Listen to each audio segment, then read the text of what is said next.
Hello, my name's Michael and this is my hip and groin examination today. I've got Cece with me again who's kindly helping out. Now as with any examination, before I do the examination I like to take a full history of the mechanism of injury, type of pain, the sport that was being played and any previous injuries as well. But we don't have time to do that today, so I'm just going to move on. When we're examining the pelvis and the hip and the groin, it's important to think about places where you can get referred pain from, so especially the lower back, which is something that we need to examine for here. So what I'd like to do first of all is just again to get Cece to walk up and down for me. And we're having a look at her gait to see whether there's any evidence of an antalgic gait, any Trendelenburg gait. I'm looking just to see whether there's symmetry. And everything looks fine there.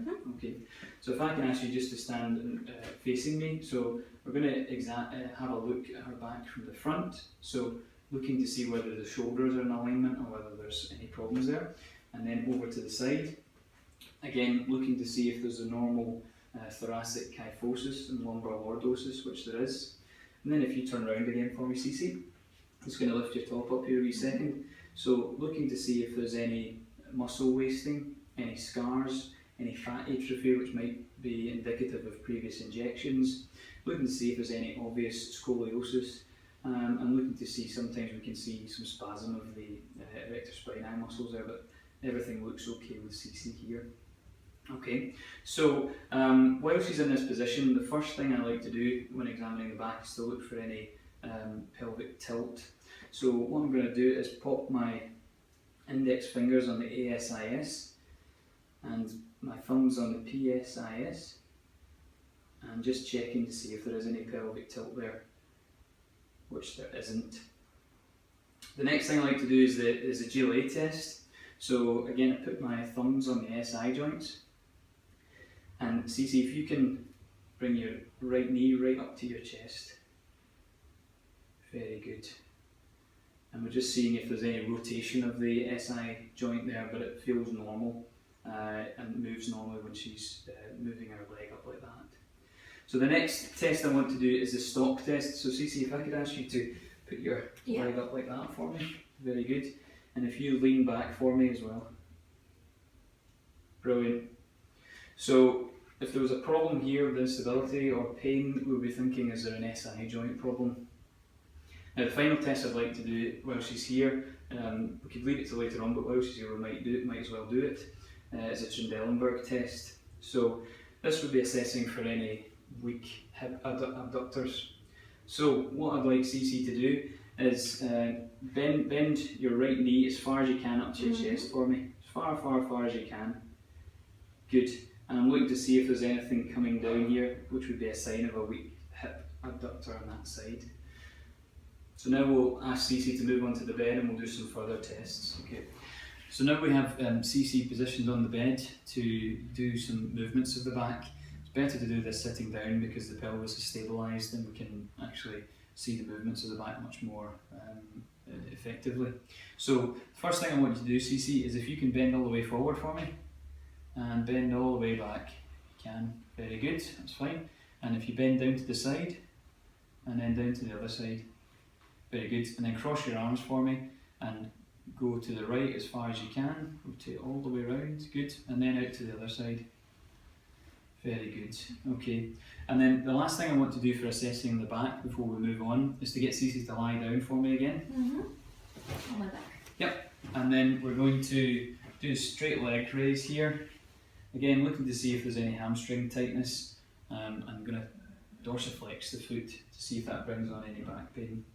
Does it? No. Good. So now we're going to move on to look at the hip and the groin itself. So again, what we do, same as before with the back, we have a look to see if there's any abnormalities, any erythema, any scars from previous surgery, and we can look just to see what the gross alignment is like. We can also check to see if there's any leg length discrepancy, and we can measure that if we need to. But everything looks absolutely fine here. So what I'm going to do now is we're going to start palpating the hip.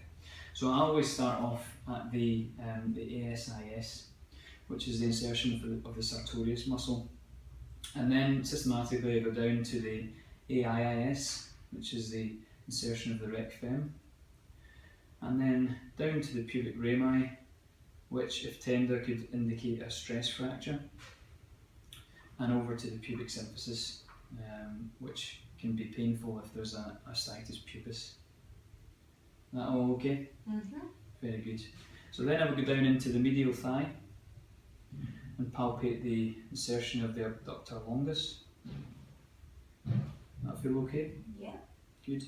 And then we will go over onto the lateral thigh and palpate over the greater trochanter and just underneath to see if there's any evidence of bursitis. And that's all okay? Very good. Now I get Cece to turn over for me. Yeah. And now we're going to palpate the ischial tuberosity. And this is where the insertion of the hamstring is. And then I'm going to palpate down, seeing if there's any pain. Good stuff, and there's nothing there. So then we're going to palpate the piriformis. So I'm just going to locate it. Okay, I'm just going to rotate the femur as we're doing that there.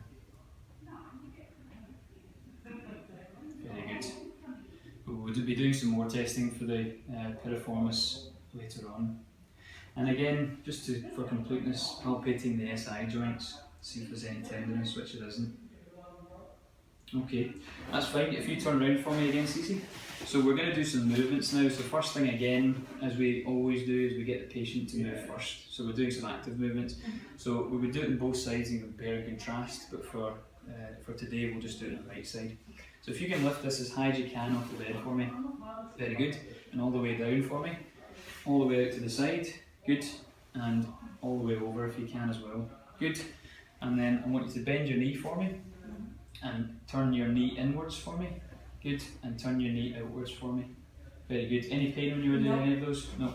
So now I'm going to move and we're going to do some passive movements. So first of all we're going to flex. Any pain? No. Good. And then we're going to abduct and adduct. Now for adduction sometimes we can put the leg off the side of the bed so we get a more accurate result, but that's okay for today. Then we're going to do external and internal rotation, which is fine. Okay, so now we're going to do some resisted movements. So first of all I'm going to flex the leg. And Cece, can you push up against me as hard as you can? Very good. And push down against me as hard as you can. Very good.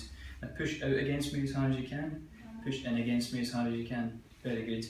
And then if you push in against me as hard as you can, and then out against me. Very good. Okay.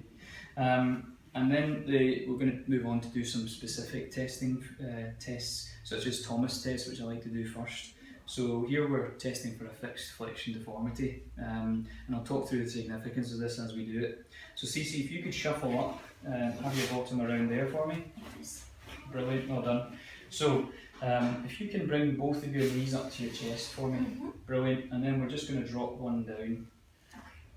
And that's fantastic. So Cece doesn't have a fixed flexion deformity because her leg is against the bed there. If she did have one, it would be sitting up like this. Now, there's a few causes for a positive Thomas's test. So the first one that we would like to exclude is a tight iliac psoas muscle. So if it was that, then just putting some force onto the leg would bring the leg back down to the bed. If it was something more serious like an osteoarthritis, then it would be much more difficult to correct this. Other causes as well, tight rectus femoris can cause that. To rectify that, all you would do is straighten the leg and it would come down. Also, a tight ITB could cause it. If it did cause it, then you would just abduct the leg and it would come down like that. So that's fantastic, no flexion deformity. So if you shuffle back up the bed for me again, Cece. Brilliant. So now we're going to test the hip flexors. So we want to test the superficial hip flexors and the deep hip flexors. So to do the superficial ones, we would get Cece to lift her leg off the bed for me and push up against me as hard as you can. Very good. And then to test the deep hip flexors, we get her to bend her knee. And again, push against me as hard as you can. Very good. Alright. And then while we're here, we'll do the extensors test as well, so push down against me as hard as you can. Very good, that's fantastic. So we've done Thomas's test, we've tested for the hip flexors. Now we'll go on to do some more specific testing for specific muscles that can cause pain in the groin and the hip. So the obturator would flex the knee and get CC to push in against me. Very good. Any pain there? No. And for the sartorius muscle, CC, if you could take your heel and rub it down your shin and all the way back up for me. Any pains there? No, nothing up there. Okay, good. Next test I'm going to do is Faber's test, which is important for looking at any intrinsic hip pathology. Also, it can cause pathology of the hip flexors, or it can show SI joint problems as well. So what we're going to do here is we're going to flex, abduct and externally rotate the hip. So we're going to go into that position there, and I'm just going to push down on here and see if CC has any pain. No. So that's a negative test, so that's very good. Next thing I'm going to do is Ober's test. So CC, if you can go onto your side, and yep, just bend your knees there, and I'm just going to lift this one up and let it drop. You can just let that drop for me. Again, so CC's leg is on the bed. If it had been not able to touch the bed, then it might be a sign of a tight ITB. That's fine. If you turn over for us again, CC. Yeah. Brilliant. So next thing I'd like to do is test for any stress fractures. So the fulcrum test involves me making a fist, putting it underneath CC's buttock there, and just pressing down as hard as I can to try and force any pain in the femoral head. Other test as well is a percussion test. So just putting some force through the heel there to try and bring about any pain in the femoral head. But again, that's negative today. Next thing we want to do is to check the piriformis. So I'm going to get CC to cross her legs for us. Good, and then bring this knee up as high as you can. And again, you'd be expecting some pain up in the groin there if there was any problems with the piriformis. Is that all okay? Very good. Now, so we've done our specific testing. The only other thing I really want to check for would be impingement. So we'd want to check for anterior and posterior impingement. So to do this, I'm going to do anterior impingement first of all. So the way we would do this is flex the hip, abduct, laterally rotate, and then bring it round in a big C shape to try and elicit some pain or popping and the sensation in the hip. So I'm going to immediately rotate, adduct and extend. Any pain there? No. Now to do the posterior testing, we're going to do the opposite. So I'm going to flex the hip, adduct, immediately rotate, then do some lateral rotation, abduction and extension. Again, doing it in a big C shape there to see if there was any pain or popping elicited. Now to complete the hip and groin examination, now we want to assess for a hernia. So basically we would be wanting to have a look at the deep inguinal ring, and we're just going to have a wee feel in your groin here. So we do it on both sides again, asking CC to cough for us, and looking to see if there's an impulse or a lump or a bulge visible. If there is a lump there, is it reducible? And we'd want to work out whether it's a direct hernia or an indirect hernia. But it's normal here. If there was a palpable lump, then I would do some more investigations. The other common cause in sportsmen and women is Gilmore's groin. So in men, we'd want to assess this by assessing the superficial inguinal ring by examining the scrotum, trying to get our finger in the inguinal ring and seeing if it's dilated. If it's dilated and sore when we cough, then that could be a sign of a Gilmore's groin and something we'd want to do further investigating on. So that concludes the examination of the hip and the groin today. As I said, if I found any positive findings, I would do some more investigating, but that's how I would run through the examination.